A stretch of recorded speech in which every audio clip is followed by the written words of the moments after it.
Hey, what's up, everybody? It's Charles, and welcome you guys to another episode of the Dreamerspro Show, where we cover everything from sports, hot topics, classic debates, entertainment, and we give you guys a fresh perspective on things. And now we see them. Today we got a pretty interesting show for you guys. We definitely want you guys to stick around for. So please make sure you like the video and subscribe to the channel. Now, over the last few days, we've been hearing a lot about this missed call that took place between the Lakers and the the Boston Celtics. We all agree that Jason Tatum, in fact, did foul LeBron James on that drive at the end of the game to win the game, which would have stopped the game from being sent into overtime. We all agree. A lot of people thought that the reaction that LeBron gave was quite cringy. To me, I was very surprised to see how he was, reacting. But, some people react to things, in different ways. Since that event occurred, it sparked this long-going discussion in sports media about NBA officiating. All of a sudden, we needed to come together and have a heart-to-heart and get together around the bonfire and start talking about what's wrong with the NBA officiating. And me and so many others out there in the sports media and just NBA fans in general, we're sitting here asking ourselves, like, wait a minute. When did this become like the topic of discussion? Why is this all of a sudden making news? We always knew that there was some human error involved in NBA officiating, and there are many times in the past where officials have gotten it wrong, that has not gone into favor against some of our favorite players or even some of the teams that we support. I gave the example of Kawhi Leonard 2 seasons ago when they were playing against the Brooklyn Nets when James Harden was there. I believe it was a tie game or something like that. Or Kawhi was about to make a tie, trying to tie the game. He was driving down the lane. James Harden clearly flopped on Kawhi Leonard, and they called the offensive foul. And I think even the commentators calling that game was surprised, and then the call ended up going in the wrong direction. It was the wrong play, but it happens. It's par for the course, right? Whenever you're dealing with human beings, there's going to be an element of human error. But because these guys in the media, and I got to say, I don't know. I haven't been in sports media for that long. I've only been in it for about 3-4 years now. But what I'm seeing right now is something that I didn't know that was happening, prior to getting into this space. I didn't realize this was going on this much. Guys are pushing a narrative so hard. I've never seen anything like this, to be quite honest with you. And now it's like, just because of what happened at the end of that game, now all of a sudden we're talking about how, does the officials have a bias against LeBron James, or do they have a bias against the Lakers? And so many various people out there have been trying to make a range of points to support that notion. But this morning, while doing some research from a credible source, I came across an article here from CBS Sports.com. There's actually debunking this entire theory that I absolutely want to get into right now. So let me start off with the article. It starts off with the headline: Report debunks LeBron James' claim that the Lakers have been wronged by officials. Actually, the opposite is true. The Los Angeles Lakers have been on the wrong end of some high-profile officiating miscues of late.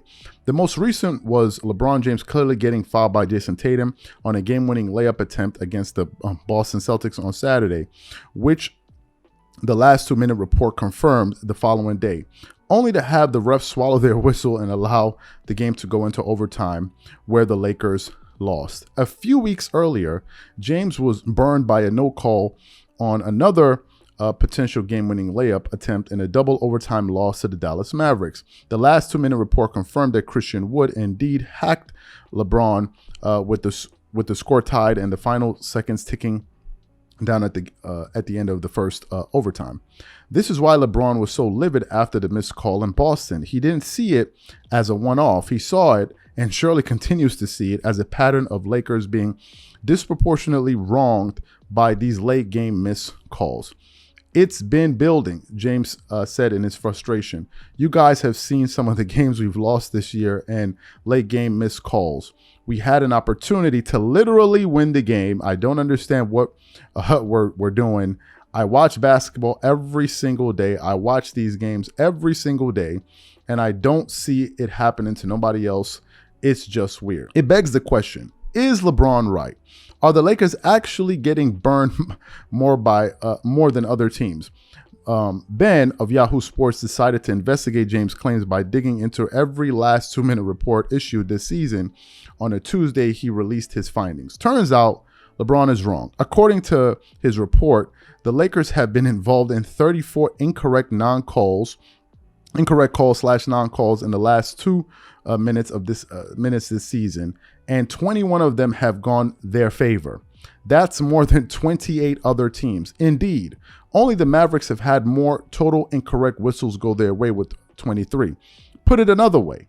Of the 34 correct late game calls that have impacted a Lakers game, 61.8% of them have benefited the Lakers. Only the Clippers, at 63.2%, have had better late game luck. And then, of course, they have a graphic that basically illustrates this, showing the Lakers, the Los Angeles Clippers, Lakers, Golden State Warriors, etc. Kudos to Rob for doing the dirty work of digging through these reports. A lot of people, myself included, were starting to buy into LeBron's case when, in fact, we're being clouded by the high-profile ones that are most recent in our memory.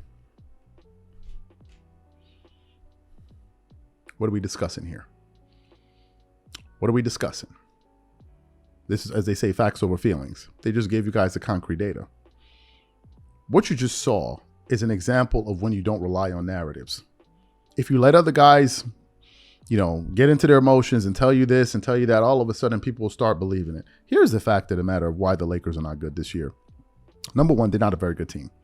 They're good enough, I believe, to make it into the playoffs, but because of injuries, guys missing so many games like, Anthony Davis, guys load managing all the time. And that's one of the things I don't understand to this day.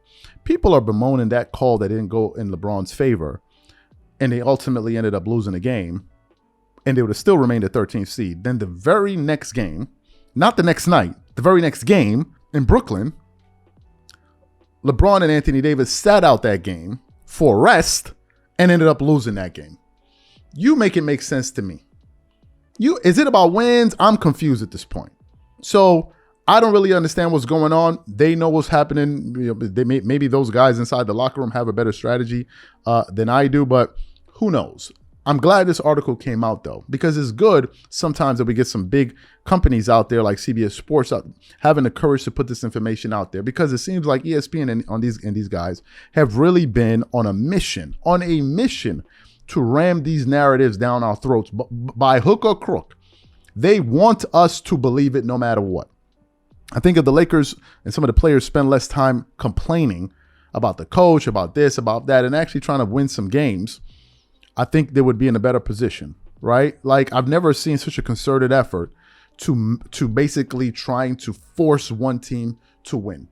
More than any other team in the NBA, this is the only team and the only player that gets this type of push by the media every day. Oh my God, can we get more help? They need more help. To me, I just think it's exhausting. And I think a lot of people are starting to reach their breaking point with this, but this is just my thoughts. Whatever you guys think, leave your thoughts in the comment section. We catch you on the next show. Peace.